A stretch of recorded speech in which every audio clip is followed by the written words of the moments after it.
Metric versus flotation tire sizing. What's the difference and why does it matter? Most modern vehicles come direct from the factory with a metric tire size, something like this 315/70R17. Now the 315 represents the section width in millimeters. The 70 is the aspect ratio and the 17 represents the wheel size. Now to figure out what those numbers actually mean in terms of how tall and wide the tire is in inches, you're going to have to do a little bit of math. First, we're going to take that 315 and we're going to divide it by 25.4. In this case, that's going to give you 12.4 inches, and that's the section width of the tire. So now that we know the section width in inches, we can multiply that by the aspect ratio. In this case, it's 70, so 70%. And that's going to get us 8.68 inches. So that is the height of the sidewall. Now we have to double that and add the wheel size. So 8.68 times 2 plus 17. Flotation sizing is so much more straightforward. Something like this 37 by 1250 R17 really tells you everything you need to know.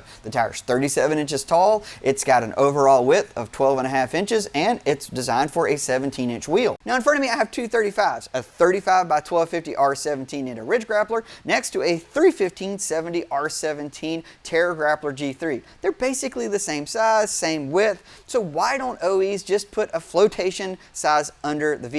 What is really the difference between flotation and metric? So since sizing really isn't that big of a difference between the two tires, what is ultimately the big difference between a flotation size and a metric? And it really comes down to load rating. You can actually get a standard load rating in a metric tire, which is almost impossible to find in a flotation. Why is that important?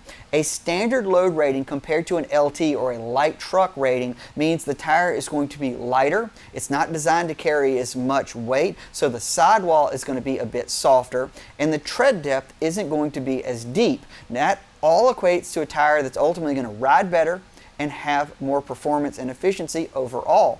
LT is designed to carry more weight. That typically equates to a thicker sidewall, which is great for off-roading, and you're going to get a deeper tread depth. Again, another bonus for off-roading. That's why most off-roaders, when they move up sizes, they're going with a 35/1250, a 37/1250. A light truck tire is the better off-road tire, typically, depending on the vehicle. But from an OE perspective, they do not want to sacrifice any efficiency or performance out of the vehicle, so they're going to go with a standard load rating for that tire. Go with that 315/70 instead of a traditional 35 by 1250. That's really the big difference.